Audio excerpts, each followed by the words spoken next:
नमस्कार दर्शक बंधु जय महाविद्या जे सकल सृष्टिर आधार जे सकल विद्यार आसर तारी पाद तले प्रणाम करी आरंभ करुच्ची आज एपिसोड मु पंडित श्री सुशील कुमार देखी तो आपण देखुंत मोर ज्ञान भित्तिक चैनल महाविद्या आस्ट्रो दर्शक बंधु 2025 मसीहा अगस्ट मास एही मासरे ग्रह मानकर जो गोचर रही जो गोचर क्रम 12टी राशि को अनेक किछि शुभ अशुभ फल एही ग्रह गोचर देइतांती आमे तार ऊपर तर्जमा करिबा 12टी राशि मु प्रत्येक राशि फल आपन को कहि सारिछि आज कहूची मकर राशि फल विषय रे किपरि रहिबो एई अगस्ट मासरे मकर राशिधारी लोकंक पई मासटी स्वास्थ्य भित्तिक शिक्षा भित्तिक और क्यारियर भित्तिक तथा प्रेम संबंध भित्तिक तथा आपणकर आर्थिक क्षेत्र को लेकिन कौन रही शुभ अशुभ आसतु जानिबा मोर ए चैनल माध्यम दर्शक बंधु यह जानिबा आगरू आसतु सर्वप्रथमे जानिबा एही मासर ग्रह गोचर मकर राशि पाई कि फल देउची केउ ग्रह केउ स्थान रे रही आपन को देउची कि शुभ अशुभ फल सर्वप्रथमे जदि जानिबा रविंकर जो ग्रह गोचर रही ताहा रही आपणकर राशि सप्तम रे जहाँ आपण अशुभकारी यह विवाह क्षेत्र में आपन को बाधा दे पारंती जो माने अविवाहित विवाह पाई इच्छुक अछंती जो बर कन्या माने ताकू ए अगस्ट मासटी मकर राशि व्यक्ति विशेष माने शुभकारी नुहे सेहीपरि 17 अगस्ट पर एही रवि जाउछंती राशिर अष्टम को जहाँ स्वास्थ्य जनित पीड़ा आपन को दे पारंती तेणु स्वास्थ्य प्रति यत्नशील हेबा बा निजर जत्न नबा सह निहाती आपण शरीरर जत्न नबा निहाती आवश्यक रही सेहीपरि एई मासरे किसी गुप्त कार्य जहाँ आपणक द्वारा होती जहाँ आपण परिप्रकाश करने को चाहूनाहांती सेहीपरि कार्य जदि आपण किछि करिसंती ताहा आपण को कोनोसी असुविधारे पकई देई पारे सेहीपरि बुध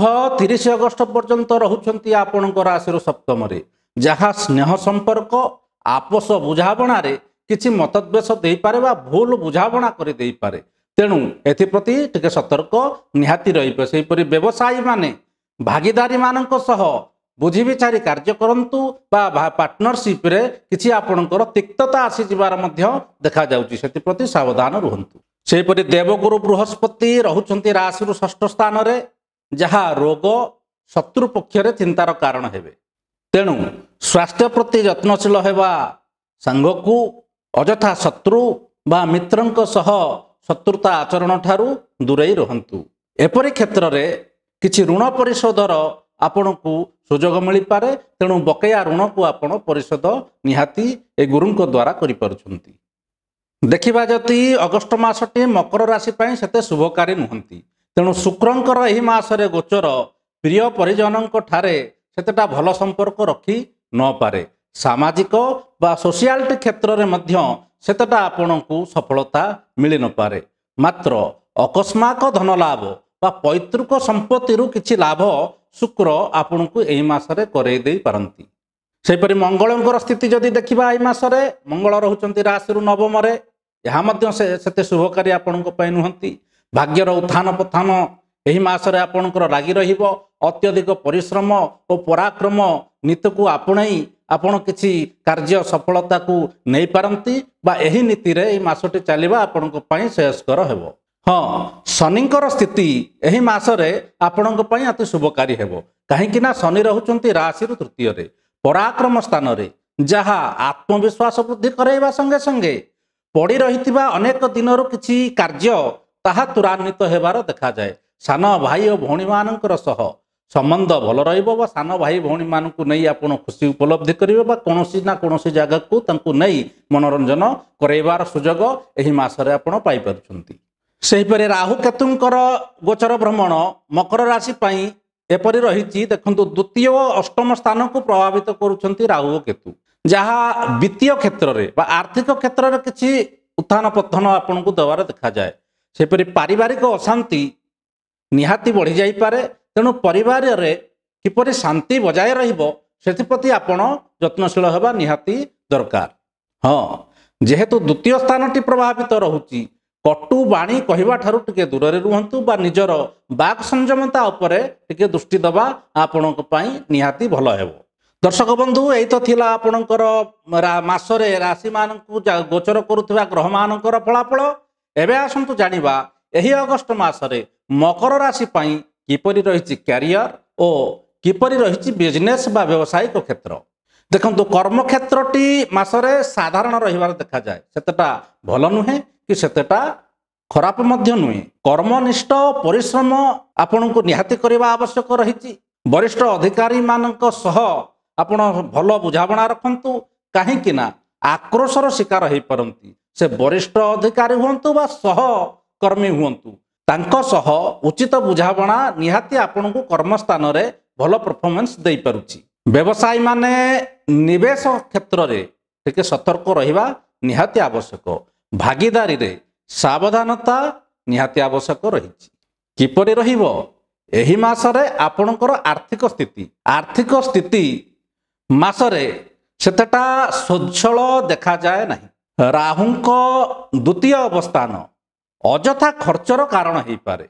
सेहीपरि शुक्रंक स्थिति किछि लाभकारी हेउथिला बेले राहुंकर अप्रत्याशित खर्च आपणकर चिंतार कारण हो पारे। तेणु निजर खर्च प्रति आपण सावधान रुहंतु बा सतर्क रुहंतु। किपरि रहिबो शिक्षार व्यवस्था एही मासरे छात्र छात्री माने बा जेउ माने उच्च शिक्षा हेउ बा प्राथमिक शिक्षा हेउ बा प्रतियोगितामूलक शिक्षा हेउ, जेउ छात्र छात्री माने प्रत्येक दिन विद्याभ्यास रे निजकु नियोग करिसंती, ताहा यदि मकर राशि व्यक्ति विशेष होइथांती, तेणु एही मासरे शिक्षा पई आपण बहुत कड़ा परिश्रम करिवार आवश्यकता रहिछि। अलसुआमी मनोभाव आपणको शिक्षा रे विफलता आड़कू टाणी नहीं पारे। तेणु सेप्रति सतर्क निहाती रुहंतु। किपरि रहिबो मकर राशि व्यक्ति विशेष मानक पई प्रेम प्रणय बा पारिवारिक संपर्कर कथारे देखंतु, प्रेम संपर्क रे भूल बुझाबणा अति विकट समस्या सृष्टि करुछि एही मासरे। तेणु सेथिपई निहाती आपण सावधान रुहंतु। कोनोसी ना कोनोसी कथा को धैर्यहीन होई केही केबे सुधारी देई न पारे। तेणु एही मासरे मकर राशि व्यक्ति विशेष माने धैर्यर सह बुझाबणा रखी संपर्क को रक्षा करने निहाती आवश्यक। आहरी गोटे कथा मु आगु कही, द्वितीय स्थान वाणी स्थान एही मासरे आपणकर खराब रहुछि। तेणु निजर वाणी प्रति निहाती ध्यान दियंतु बा बाक संयमता निहाती रक्षा करंतु। अविवाहित मानक पई मासटी सेते शुभ हेबार जणा जाए नहीं। किपरि रहिबो मकर राशि व्यक्ति विशेष मानक पई एही मासरे स्वास्थ्य जनित समस्या बा स्वास्थ्यगत कथा देखंतु, निजर स्वास्थ्य प्रति निहाती ध्यान दियंतु। विशेष करी पेट जनित समस्या, पेट जनित जंत्रणा प्रति आपनको निहाती सावधान होबा दरकार। आंठू गंठी रे जंत्रणा मध्य एही मासरे आपनको ठारे विशेष देखा जाए। तेणु सेति प्रति निहाती आपण ध्यान देबा आवश्यक रहिछि। कोन देबे विशेष ध्यान एही मासरे बा केउ केउ दिग प्रति टिके सजाग हेबे, ताहा जदि आमे आलोचना करिबा, सर्वप्रथमे आपण देखंतु शनि आपणक पई जेतु अशुभकारी हेचंती, तेणु नियमित शनिंकर आराधना करंतु। शनिंकर 7.5 शेष चरण मकर राशि व्यक्ति विशेष माने भोग करुचंती। तेणु शनिंक आराधना आपणक पई शुभकारी हबो, एथि प्रति ध्यान दियंतु। सेहीपरि गाधई सारी सूर्यंकु प्रतिदिन जल अर्पण करंतु। 3 नंबर संपर्क रे उचित बुझाबणा रखंतु। बाणी रे मधुरता निहाती रखंतु। प्रतिकार रे बुधवार दिन सबुज रंगर वस्तु दान करंतु। जेपरि सबुज रंगर किछि कपड़ा, सबुज रंग कहले गोटा मुग डाली, सबुज रंगर किछि पनिपरिबा, ए सबु आपण गरीब लोकंकु बा जरूरतमंद लोकंकु निहाती दान करंतु। देखिबे मासटी शुभकारी हेबो। नमस्कार।